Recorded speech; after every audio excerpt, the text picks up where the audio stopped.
Hey Bookaholics, and welcome back to another video. Today I'm bringing you another specific recommendations video.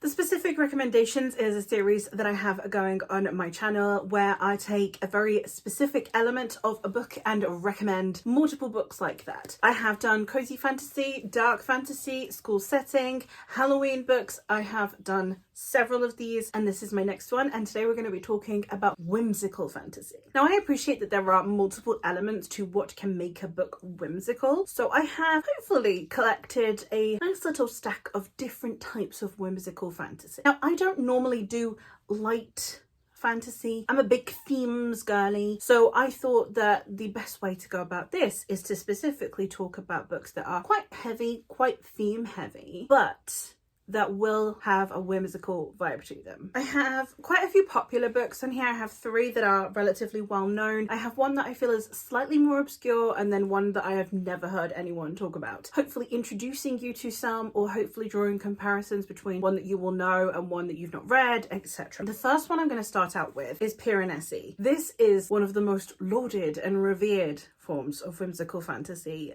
I think. And that is probably due to the fact that a lot of this book is you not really having much of a clue what's going on. It's very heavy on the description for how small it is. It's a lot of just talking about the rooms in this place, and it takes place in a world that you don't really understand. In this story, we are following Piranesi, and he lives in a house, and the house has changed over time. He's always lived there, or at least he believes he has. He has no real memory from before, and he keeps a journal and he keeps track of the changes that are happening within the house, be it something in the house has moved, or something in the house has changed its structure slightly, and the house is full of statues. Sometimes they are not in the same place as they used to be, and he is just in this house documenting what's going on. Then one day there is someone else in the house. He's not alone anymore. And it's a really interesting story. It's really only vibes and themes. There's not really a plot to this story at all. It's just vibes and themes. It's just talking about the mental state of this character, the potentially abusive relationship that this character is in, definitely with gaslighting, etc. But then we also have, equally importantly, standout vibe. And the vibe is very whimsical. Again, we have this house that is constantly changing. So it's not a light fantasy, but it is a whimsical one. And I put this one first because I feel like that gives you an idea of what I'm going for with this video, where it's like books that have intense themes that aren't necessarily fun and cute and light, but that still have this whimsical, almost ethereal kind of vibe to them. Another prime example of this is, of course, The Night Circus. The Night Circus is essentially a magical realism Romeo and Juliet retelling, in which we are following two characters, one of whom is Marco, who is the adoptive son of this magician who has been training him his whole life, and the other is the daughter of a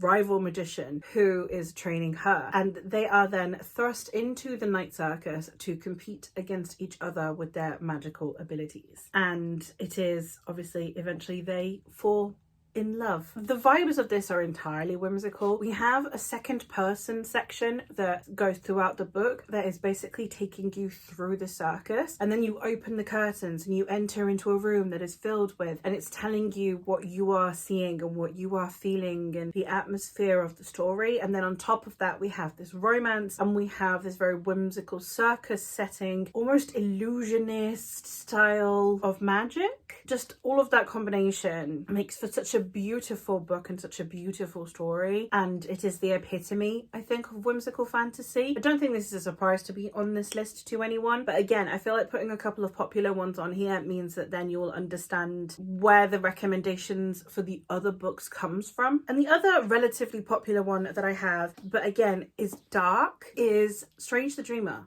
by Laini Taylor. Now, I appreciate that this is technically categorized as YA, but this is definitely one of those books that I'm fairly certain is only YA because there is nothing unsuitable in this for YA readers. I feel like it doesn't matter how old you are, you can really appreciate this series, both thematically and literarily. The writing style in here is stunning. Laini Taylor has this beautiful, almost magical feel to her writing. It's got a weight to it, but at the same time feels light. It's such an interesting and beautiful combination, the way that she weaves words together. And I think that the best example of that in her writing is in Strange the Dreamer. And this is the story of Laszlo Strange. And Laszlo Strange has been studying this mythical place called the Land of Weep for as long as he can remember. He's been fascinated with the Land of Weep. So when someone shows up to the library where he lives and asks him to help because they have hopes of finding the Land of Weep and they need his invaluable information, we then go on a voyage to find this mythical place. We have two perspectives in here. I won't tell you much about the other perspective, but this series, I don't talk about it enough on my channel, and I really should, because it is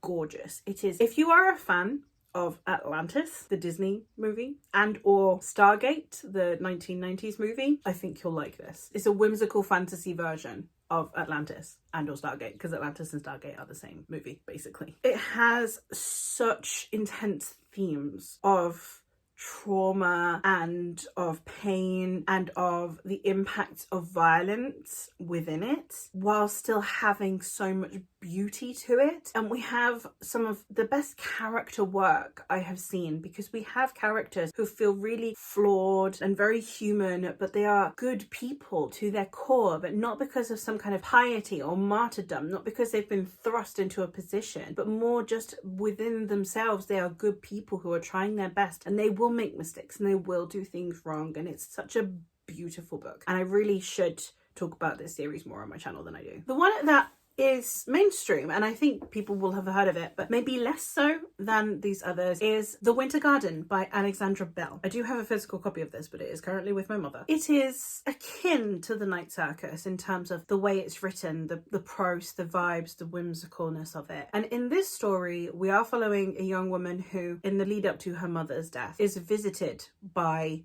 the Winter Garden, this magical, wondrous place that she can go and visit. Upon her mother's demise, it disappears. So leading into her adulthood, she then decides to go on the hunt for the Winter Garden. We are also following her best friend, who is an American new money socialite who is looking to marry well within British aristocracy, and she is also an artificer. The reason that her family have money is because she makes mechanical clockwork animals. Just the whimsy of the magic and the storytelling, the beauty of the Winter Garden, the interactions between these characters being so intense, content warnings for domestic violence, and it's on page and it's uncomfortable. So if that is something that is triggering to you, please don't read this. It doesn't handle it gently. It handles it well, and it's not there for shock value, and it is handled, but it doesn't do so gently. So do be cautious of your mental health with this one. But it is a beautiful story, and it is a very intense story, and I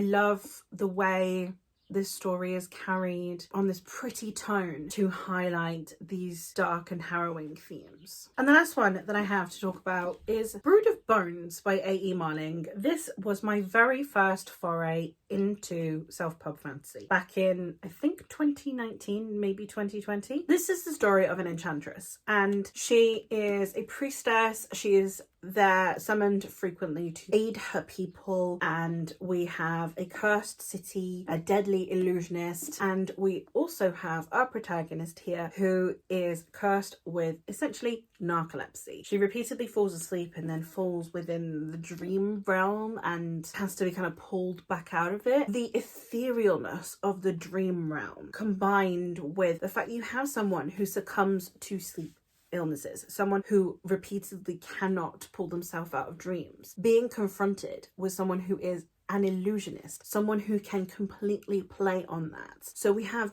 all of these layers of confusing, whimsy, dreamlike space throughout this book that I thought were done really, really well. I didn't continue the series because at the time I couldn't get them sent to Spain, and now I'm kind of sad. This was such a wonderful first book and a first foray into self-pub. It had this almost nightmarish feel to it at times, where you could feel that she was trapped in these dreams, that she had no way of escaping these dreams, and you don't really know what's going on in the real world at this time. And I just thought it was really well handled, and the magic of it was really interesting. If you're only accustomed to traditionally published fantasy, since then I have read a lot of other indie pub, and there are a lot more indie pub books that feel closer to traditional published books. They've clearly gone through much more rigorous editing. They clearly have much more concise structuring, etc., than this one does. So it does feel a lot more self-pub than other self-pub that I have read. Like, it feels more what you'd expect from self-pub versus some that I have that is practically indistinguishable from traditional publishing. This one's not that. So if you are unaccustomed to self-pub, it may be potentially a bit jarring to try this one, but I promise you that it is worth it. The world building is really interesting and unique, and as I said, the dream atmosphere that I remember from this book is kind of one of the things that I remember the most, which is why I felt compelled to put this on the list in the first place. But there you have it. Those are 5 whimsical fantasy recommendations that I have for you today. Let me know if you've read any of these and your thoughts on them, and or if I have encouraged you to pick up something new. But that is all from me for today. Bye!